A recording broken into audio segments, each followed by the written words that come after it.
ಇತ್ತೀಚೆಗೆ blood test ಮಾಡಿಸಿದಾಗ ನಿಮ್ಮ ರಿಪೋರ್ಟ್ನಲ್ಲಿ ಹೀಮೋಗ್ಲೋಬಿನ್ ಜಾಸ್ತಿ ಇದೆ ಅಂತ ಬಂದಿದ್ಯಾ? ಆ ನಂಬರ್ ನೋಡಿದ ತಕ್ಷಣ ಸ್ವಲ್ಪ ಟೆನ್ಷನ್ ಆಗೋದು ತುಂಬಾನೇ ಸಹಜ. ಆದರೆ ಗಾಬರಿ ಪಡಬೇಡಿ. ಅಧಿಕ ಹೀಮೋಗ್ಲೋಬಿನ್ ಅಂದ್ರೆ ನಿಜವಾಗ್ಲೂ ಏನು, ಅದು ಯಾಕೆ ಹಾಗಾಗುತ್ತೆ, ಮತ್ತೆ ಅದರ ಬಗ್ಗೆ ನಾವು ಏನ್ ಮಾಡಬಹುದು ಅನ್ನೋದನ್ನ ಇವತ್ತು ತುಂಬಾನೇ ಸರಳವಾಗಿ ಅರ್ಥ ಮಾಡ್ಕೊಳ್ಳೋಣ. ಮೊದಲಿಗೆ ಈ ಹಿಮೋಗ್ಲೋಬಿನ್ ಅಂದ್ರೆ ಏನು ಅಂತ ತಿಳ್ಕೊಳ್ಳೋಣ ಅಲ್ವಾ? ಇದನ್ನ ನಮ್ಮ ದೇಹದ ಒಂದು ಸೂಪರ್ ಎಫಿಷಿಯಂಟ್ ಡೆಲಿವರಿ ಸರ್ವೀಸ್ ಅಂತ ಅಂದ್ಕೊಳ್ಳಿ. ಅಂದ್ರೆ ನಮ್ಮ ರಕ್ತದಲ್ಲಿ ಓಡಾಡೋ ಪುಟಾಣಿ ಡೆಲಿವರಿ ಟ್ರಕ್ಗಳಿದ್ದ ಹಾಗೆ. ಇವುಗಳ ಮುಖ್ಯ ಕೆಲಸ ಏನಪ್ಪಾ ಅಂದ್ರೆ, ನಾವು ಉಸಿರಾಡಿದಾಗ ಶ್ವಾಸಕೋಶತೆ ಬರೋ ಆಕ್ಸಿಜನ್ ಅಂದ್ರೆ ಆಮ್ಲಜನಕವನ್ನ ಪ್ಯಾಕ್ ಮಾಡಿಕೊಂಡು ದೇಹದ ಪ್ರತಿಯೊಂದು ಅಂಗಕ್ಕೂ ಪ್ರತಿಯೊಂದು ಜೀವಕೋಶಕ್ಕೂ ತಲುಪಿಸೋದು. ಈ ಡೆಲಿವರಿ ಸಿಸ್ಟಮ್ ಪರ್ಫೆಕ್ಟ್ ಆಗಿದ್ರೆ ನಾವೆಲ್ಲ ಫುಲ್ ಆಕ್ಟಿವ್ ಆಗಿರ್ತೀವಿ. ಹಾಗಾದ್ರೆ ನಮ್ಮ ಮೊದಲನೇ ಪ್ರಶ್ನೆಗೆ ಬರೋಣ. ನಮ್ಮ ರಕ್ತದಲ್ಲಿ ಈ ಆಕ್ಸಿಜನ್ ಸಾಗಿಸೋ ಟ್ರಕ್ಗಳ ಸಂಖ್ಯೆ ಆರೋಗ್ಯಕರವಾಗಿ ಎಷ್ಟಿರಬೇಕು? ಅಂದ್ರೆ ಹಿಮೋಗ್ಲೋಬಿನ್ನ ನಾರ್ಮಲ್ ರೇಂಜ್ ಯಾವುದು? ಇದು ಗೊತ್ತಿದ್ರೆ ತಾನೇ ನಮ್ಮ ರಿಪೋರ್ಟಲ್ಲಿ ಇರೋದು ಜಾಸ್ತಿನಾ ಇಲ್ವಾ ಅಂತ ನಮಗೆ ಸರಿಯಾಗಿ ಗೊತ್ತಾಗೋದು. ಸಾಮಾನ್ಯವಾಗಿ ಹೇಳೋದಾದ್ರೆ ಪುರುಷರಲ್ಲಿ ಹಿಮೋಗ್ಲೋಬಿನ್ ಮಟ್ಟ ಪ್ರತಿ ಡೆಸಿಲೀಟರ್ ರಕ್ತಕ್ಕೆ 14ರಿಂದ 18 ಗ್ರಾಂ ಒಳಗಡೆ ಇರಬೇಕು. ಅದೇ ಮಹಿಳೆಯರಲ್ಲಿ ಇದು ಸ್ವಲ್ಪ ಕಡಿಮೆ, ಅಂದ್ರೆ 12ರಿಂದ 16 ಗ್ರಾಂ ಇರುತ್ತೆ. ಒಂದು ವಿಷಯ ನೆನಪಲ್ಲಿಡಿ, ಈ ನಂಬರ್ಗಳು ಒಂದು ಜನರಲ್ ಗೈಡ್ಲೈನ್ ಅಷ್ಟೇ. ನೀವು ಟೆಸ್ಟ್ ಮಾಡಿಸೋ ಲ್ಯಾಬ್ ಮೇಲೆ ಸ್ವಲ್ಪ ಹೆಚ್ಚು ಕಡಿಮೆ ಆಗಬಹುದು. ಆದ್ರೂ ನಮ್ಮ ಲೆವೆಲ್ ಎಲ್ಲಿದೆ ಅಂತ ತಿಳ್ಕೊಳ್ಳೋಕೆ ಇದೊಂದು ಒಳ್ಳೆ ಅಳತೆಗೋಲು. ಓಕೆ, ನಾರ್ಮಲ್ ರೇಂಜ್ ಏನು ಅಂತ ಗೊತ್ತಾಯ್ತು. ಈಗ ನಮ್ಮ ಚರ್ಚೆಯ ಅತಿ ಮುಖ್ಯವಾದ ಭಾಗಕ್ಕೆ ಬರೋಣ. ನಮ್ಮ ದೇಹ ಯಾಕೆ ಈ ಡೆಲಿವರಿ ಟ್ರಕ್ಗಳನ್ನ ಅಂದ್ರೆ ಹೀಮೋಗ್ಲೋಬಿನ್ಗಳನ್ನ ಬೇಕಿರೋದಕ್ಕಿಂತ ಜಾಸ್ತಿ ಉತ್ಪಾದನೆ ಮಾಡುತ್ತೆ? ಇದಕ್ಕೆ ಮುಖ್ಯವಾಗಿ 3 ಬೇರೆ ಬೇರೆ ಕಾರಣಗಳಿರ್ಬೋದು. ಮೊದಲನೇ ಮತ್ತು ಅತಿ ಕಾಮನ್ ಕಾರಣ ಅಂದ್ರೆ ಡಿಹೈಡ್ರೇಷನ್, ಅಂದ್ರೆ ದೇಹದಲ್ಲಿ ನೀರಿನಂಶ ಕಡಿಮೆ ಆಗೋದು. ಇನ್ನ ಅರ್ಥ ಮಾಡ್ಕೊಳ್ಳಕ್ಕೆ ಒಂದು ಸಿಂಪಲ್ ಉದಾಹರಣೆ ಇದೆ ನೋಡಿ. ನಾವು ಜ್ಯೂಸ್ ಮಾಡಬೇಕಾದ್ರೆ ನೀರು ಕಡಿಮೆ ಹಾಕಿದ್ರೆ ಅದು ಹೇಗೆ ಗಟ್ಟಿಯಾಗುತ್ತೋ ಅದೇ ರೀತಿ ನಮ್ಮ ದೇಹದಲ್ಲಿ ನೀರು ಕಡಿಮೆ ಆದಾಗ ರಕ್ತ ಕೂಡ ದಪ್ಪ ಆಗುತ್ತೆ. ಆಗ ಏನಾಗುತ್ತೆ ಅಂದ್ರೆ ನಿಜವಾಗ್ಲೂ ಹಿಮೋಗ್ಲೋಬಿನ್ ಜಾಸ್ತಿ ಆಗಿರಲ್ಲ, ಆದ್ರೆ ರಕ್ತ ದಪ್ಪ ಇರೋದ್ರಿಂದ ರಿಪೋರ್ಟ್ನಲ್ಲಿ ಅದರ ಲೆವೆಲ್ ಜಾಸ್ತಿ ಅಂತ ಕಾಣಿಸುತ್ತೆ. ಹಾಗಾದ್ರೆ ರಕ್ತ ಯಾಕೆ ಈ ಥರ ದಪ್ಪ ಆಗುತ್ತೆ? ಇದಕ್ಕೆ ತುಂಬಾ ಕಾರಣಗಳಿರುತ್ತೆ. ದಿನಪೂರ್ತಿ ಸರಿಯಾಗಿ ನೀರು ಕುಡಿದೇ ಇರೋದು ಒಂದು ಮುಖ್ಯ ಕಾರಣ.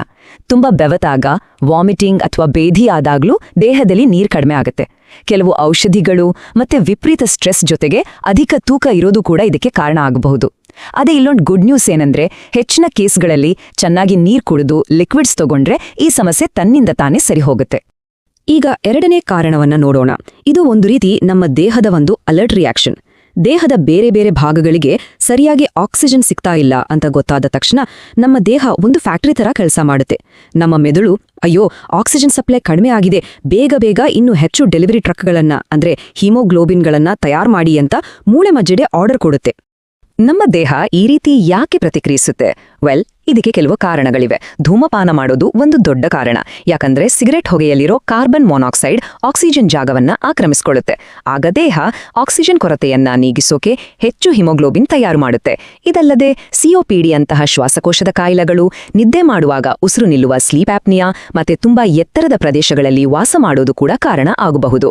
ಕೆಲವು ಹೃದಯದ ಸಮಸ್ಯೆಗಳು ಮತ್ತು ಹಾರ್ಮೋನ್ ಚಿಕಿತ್ಸೆಗಳು ಕೂಡ ಇದಕ್ಕೆ ಕಾರಣ ಆಗೋ ಸಾಧ್ಯತೆ ಇರುತ್ತೆ.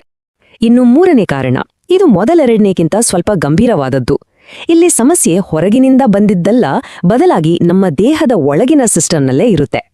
ಕೆಂಪು ರಕ್ತಕಣಗಳನ್ನ ತಯಾರು ಮಾಡೋ ನಮ್ಮ ಮೂಳೆ ಮಜ್ಜೆ ಎಂಬ ಫ್ಯಾಕ್ಟರಿ ತನ್ನ ಕಂಟ್ರೋಲನ್ನೇ ಕಳ್ಕೊಂಡಿರುತ್ತೆ. ದೇಹಕ್ಕೆ ಅವಶ್ಯಕತೆ ಇಲ್ಲ ಅಂದ್ರೂ ಮೆದುಳಿನಿಂದ ಯಾವುದೇ ಆರ್ಡರ್ ಬರೆದಿದ್ರೂ ಅದು ತನ್ನ ಪಾಡಿಗೆ ತಾನು ಲಕ್ಷಾಂತರ ಕೆಂಪು ರಕ್ತಕಣಗಳನ್ನ ಉತ್ಪಾದನೆ ಮಾಡಿ ರಕ್ತಕ್ಕೆ ಬಿಟ್ಬಿಡುತ್ತೆ. ಸರಿ, ಈಗ ದೇಹದಲ್ಲಿ ಇಷ್ಟೊಂದು ಡೆಲಿವರಿ ಟ್ರಕ್ಗಳು ತುಂಬಿ ಹೋದ್ರೆ ಏನಾಗತ್ತೆ? ಯೋಚನೆ ಮಾಡಿ, ರೋಡಲ್ಲಿ ತುಂಬಾ ಜಾಸ್ತಿ ಟ್ರಕ್ಗಳಿದ್ರೆ ಟ್ರಾಫಿಕ್ ಜಾಮ್ ಆಗುತ್ತಲ್ಲ, ಹಾಗೆ ನಮ್ಮ ರಕ್ತದಲ್ಲಿ ಈ ಕೆಂಪು ರಕ್ತ ಕಣಗಳು ಜಾಸ್ತಿ ಆದಾಗ ಏನಾಗತ್ತೆ? ಇದು ಯಾಕೆ ಒಂದು ಸೀರಿಯಸ್ ವಿಷಯ ಅನ್ನೋದನ್ನ ಈಗ ನೋಡೋಣ. ಈ ಅಪಾಯವನ್ನ ಅರ್ಥ ಮಾಡ್ಕೊಳ್ಳಕ್ಕೆ ಒಂದು ಬೆಸ್ಟ್ ಉದಾಹರಣೆ ಇದೆ. ನಮ್ಮ ರಕ್ತ ಸಾಮಾನ್ಯವಾಗಿ ನೀರಿದ್ದ ಹಾಗೆ ಫ್ರೀಯಾಗಿ ಫಾಸ್ಟ್ ಆಗಿ ಹರಿಬೇಕು. ಆದ್ರೆ ಹಿಮೋಗ್ಲೋಬಿನ್ ಮತ್ತೆ ಕೆಂಪು ರಕ್ತಕಣಗಳು ಜಾಸ್ತಿ ಆದಾಗ ರಕ್ತವು ನೀರಿನ ಬದಲಿಗೆ ಜೇನುತುಪ್ಪದ ತರ ದಪ್ಪ ಮತ್ತೆ ಜಿಗುಟು ಆಗುತ್ತೆ. ಹೀಗಾದಾಗ ನಮ್ಮ ಸಣ್ಣ ಸಣ್ಣ ರಕ್ತನಾಳಗಳಲ್ಲಿ ಅದು ಅಷ್ಟು ಸುಲಭವಾಗಿ ಹರಿಯಕ್ಕೆ ಆಗೋದಿಲ್ಲ. ಹೀಗೆ ದಪ್ಪ ಆದ ರಕ್ತ ಬೇಗ ಹೆಪ್ಪುಗಟ್ಟುವ ಅಂದ್ರೆ ಕ್ಲಾಟ್ ಆಗುವ ಚಾನ್ಸಸ್ ಜಾಸ್ತಿ ಇರುತ್ತೆ. ಈ ರಕ್ತದ ಗಡ್ಡೆಗಳು ಎಲ್ಲಾದ್ರೂ ಹೋಗಿ ಬ್ಲಾಕ್ ಆದ್ರೆ ದೊಡ್ಡ ಸಮಸ್ಯೆ. ಒಂದು ವೇಳೆ ಮೆದುಳಿನ ರಕ್ತನಾಳದಲ್ಲಿ ಬ್ಲಾಕ್ ಆದ್ರೆ ಸ್ಟ್ರೋಕ್ ಆಗುತ್ತೆ, ಹೃದಯದಲ್ಲಿ ಆದ್ರೆ ಹಾರ್ಟ್ ಅಟ್ಯಾಕ್ ಆಗುತ್ತೆ, ಕಾಲುಗಳಲ್ಲಿ ಆದ್ರೆ ಡೀಪ್ ವೇನ್ ಥ್ರಂಬೋಸಿಸ್ ಅಂತಾರೆ, ಮತ್ತೆ ಆ ಗಡ್ಡೆಗಳು ಶ್ವಾಸಕೋಶಕ್ಕೆ ತಲುಪಿದ್ರೆ ಪಲ್ಮನರಿ ಎಂಬ್ಯಾಲಿಸಮ್ ಆಗುತ್ತೆ. ಇವೆಲ್ಲವೂ ಜೀವಕ್ಕೆ ಅಪಾಯ ತರುವಂತಹ ಸೀರಿಯಸ್ ಮೆಡಿಕಲ್ ಎಮರ್ಜೆನ್ಸಿಗಳು. ಅಯ್ಯೋ ಇಷ್ಟೆಲ್ಲ ಅಪಾಯ ಇದೆಯಾ ಅಂತ ಭಯ ಪಡಬೇಡಿ. ಈಗ ಸ್ವಲ್ಪ ಪಾಸಿಟಿವ್ ಆದ ವಿಷಯಕ್ಕೆ ಬರೋಣ. ಹಿಮೋಗ್ಲೋಬಿನ್ ಲೆವೆಲ್ ಸ್ವಲ್ಪ ಜಾಸ್ತಿ ಇದ್ದಾಗ ಕೆಲವು ಲೈಫ್ ಸ್ಟೈಲ್ ಬದಲಾವಣೆಗಳಿಂದ ಅದನ್ನ ಮ್ಯಾನೇಜ್ ಮಾಡಬಹುದು. ಅಂದ್ರೆ ನಾವು ಈ ಟ್ರಾಫಿಕ್ ಜಾಮ್ ಅನ್ನ ಕಡಿಮೆ ಮಾಡೋಕೆ ಪ್ರಯತ್ನಿಸಬಹುದು. ಕೆಲವು ಸಿಂಪಲ್ ಆದ್ರೂ ಪವರ್ಫುಲ್ ಆದ ಲೈಫ್ ಸ್ಟೈಲ್ ಬದಲಾವಣೆಗಳು ದೊಡ್ಡ ಮಟ್ಟದಲ್ಲಿ ಸಹಾಯ ಮಾಡುತ್ತೆ. ಮೊದಲನೇದು ಮತ್ತು ಅತಿ ಸುಲಭವಾದದ್ದು ದಿನಪೂರ್ತಿ ಚೆನ್ನಾಗಿ ನೀರು ಕುಡಿಯೋದು.